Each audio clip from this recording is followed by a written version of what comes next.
आटपाडी तालुका हा फार पूर्वीपासून दुष्काळी भाग आहे। हा पर्जन्य छायेचा भाग असून पावसाचे प्रमाण अत्यंत कमी असते। तोही थोडाफार पाऊस दरवर्षी येईलच याची खात्री नसते। इंग्रज सरकारच्या काळात त्यांनी या भागाचा सर्वे करून हा भाग मनुष्य वस्तीस योग्य नाही असे त्यांच्या शासकीय गॅजेटमध्ये नोंदवले आहे। अशा अत्यंत प्रतिकूल परिस्थितीत या तालुक्यातील जनता राहत आहे। तालुक्यात शेतीचे पाणी नाहीच, पण पिण्यासाठीही पाणी बारमाही मिळेल याची खात्री नसते। उन्हाळ्यात जनतेचे भयानक हाल होतात। अबालवृद्ध महिला सगळेजण मिळेल तिथून पाणी आणतात। प्रसंगी 2-4 किलोमीटर पायपीट करावी लागते। कुठेतरी थोडंफार पाणी असणाऱ्या विहिरीतून जीव धोक्यात घालून पाणी आणावे लागते। 2011-12 या साली असाच सलग 2 वर्ष दुष्काळ होता। आटपाडी हा खूप दुष्काळी भाग आहे। पाण्याचा 2 वर्ष झालं दुष्काळ खूप मोठा होता। पाणी नव्हतं। आम्ही 1-1 किलोमीटरवरनं पाणी आणलं, सायकलीवरनं, डोक्यावरनं पाणी 1-1 घागरीला दिवस बसायला लागायचं। आटपाडी तालुक्यातील पिण्याच्या पाण्याचे सर्व स्रोत आटलेले होते। टँकर भरण्यासाठीही तालुक्यात पाणी उपलब्ध नव्हते। शेजारील सांगोला तालुक्यातून टँकर भरून आणावे लागत होते, तेही त्यांच्या वाट्याचे पाणी देण्यास तयार नव्हते। अशा परिस्थितीत माननीय बापूसाहेबांना जिल्हा परिषदेचे अध्यक्षपद मिळाले। अध्यक्ष असताना मिळणाऱ्या सगळ्या सोयी सुविधा, गाडी, बंगला या गोष्टींचा त्याग करून बापूसाहेब रोज मुक्कामास आटपाडी येथे येत असत। तालुक्यातील भेटण्यास येणाऱ्या सर्व जणांच्या अडीअडचणीतून मार्ग काढून मगच सांगलीला जात होते। जनतेमुळे मिळालेल्या अध्यक्षपदाचा वापर करून पाण्यासाठी वणवण फिरणाऱ्या जनतेसाठी काय करता येईल याचा त्यांनी विचार सुरू केला।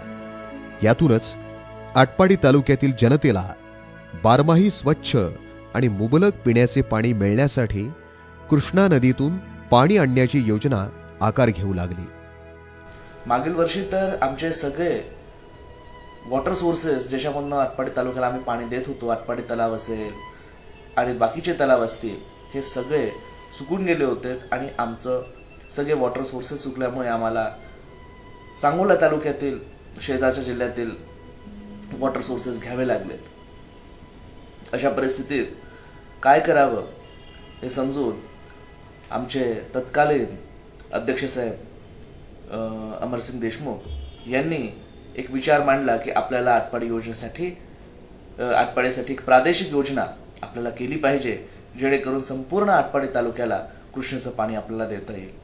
मग ते आम्ही प्रस्ताव तयार करून मंत्रालयात गेलो, त्यामध्ये काही त्रुट्या आल्या। मग आम्ही परत रिटर्न बॅक येऊन अशा प्रकारचा एक चांगला प्रस्ताव तयार केला आणि इतक्या याच्यामध्ये कॉम्प्लिकेशन्स होत्या की एक वेळ आम्हाला असं वाटलं की ही योजना सक्सेसफुल होते किंवा नाही, मान्य होते किंवा नाही। परंतु आमचे माजी अध्यक्ष सन्माननीय देशमुख साहेब यांनी काही पिछा सोडला नाही। ते परत एकदा मला म्हणालेत की आपण सोबत जाऊ। अनेकदा आम्ही सोबत गेलोत मुंबईतला, अनेकदा ते स्वतः एकटे मुंबईला गेलेत आणि त्यांनी माननीय उपमुख्यमंत्री महोदय असतील, माननीय मंत्री पाणीपुरवठा असतील किंवा MJPचे मेंबर सेक्रेटरी असतील, सेक्रेटरी असतील, यांच्याशी सतत पाठपुरावा केला। शासनाच्या महाराष्ट्र जीवन प्राधिकरण या विभागामार्फत या योजनेचा आराखडा तयार करून घेतला। कोयना धरणातून पाणी सोडत असल्यानं कृष्णा नदी बारमाही वाहत असते, त्यामुळं बारमाही पाणी मिळणं शक्य होणार आहे। तसेच भिवघाट हे ठिकाण उंचावर असल्यानं तेथून आटपाडी तालुक्यातील सर्व गावांना ग्रॅव्हिटीने म्हणजेच गुरुत्वाकर्षणानं विद्युत पंप न लावता पाणी देणे कसं शक्य आहे हे बापूसाहेबांनी अधिकाऱ्यांना समजावून सांगितले आणि त्यानुसार योजना तयार झाली। या योजनेचे थोडक्यात स्वरूप असे आहे।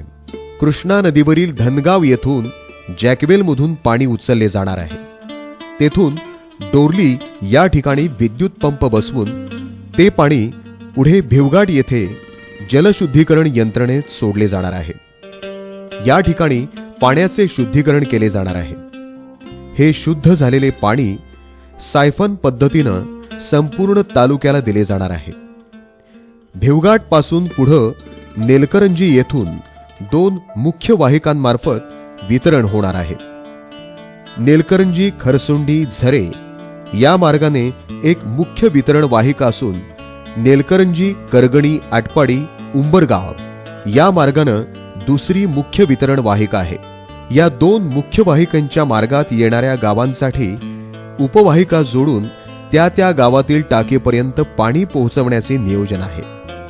त्यापुढं त्या गावातील सध्या अस्तित्वात असणारी अंतर्गत वितरण व्यवस्था उपलब्ध आहे. भिवघाट हे उंचावरील ठिकाण असल्यानं तेथून पुढं विद्युत पंपाची गरज नसल्यानं वीज बिलाची बचत होणार आहे. तसेच तुलनात्मक दृष्ट्या ही योजना कमी खर्चात पूर्ण होणार आहे.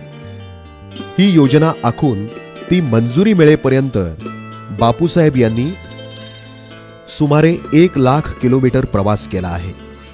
दर आठवड्याला मुंबईला जाऊन अधिकारी मंत्री यांच्या भेटीगाठी घेऊन योजनेची फाईल स्वतः त्या अधिकाऱ्यांमार्फत नेऊन योजना मंजूर होण्यासाठी पाठपुरावा केला. त्यांच्या अथक प्रयत्नामुळेच ही योजना इतक्या कमी कालावधीत मंजूर झाली आहे.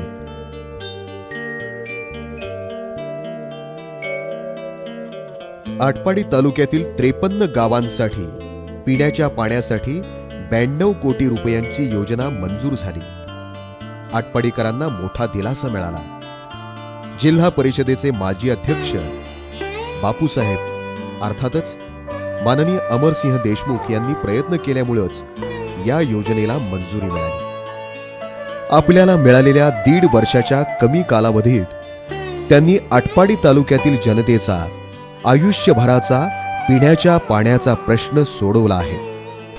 आणि बापूसाहेबांनी ही योजना मंजूर करून आणल्यापासून लोकांना त्याची आशा पल्लवित झालेली आहे आणि ही योजना लवकरात लवकर पूर्ण व्हावी एवढीच माझी अपेक्षा आहे.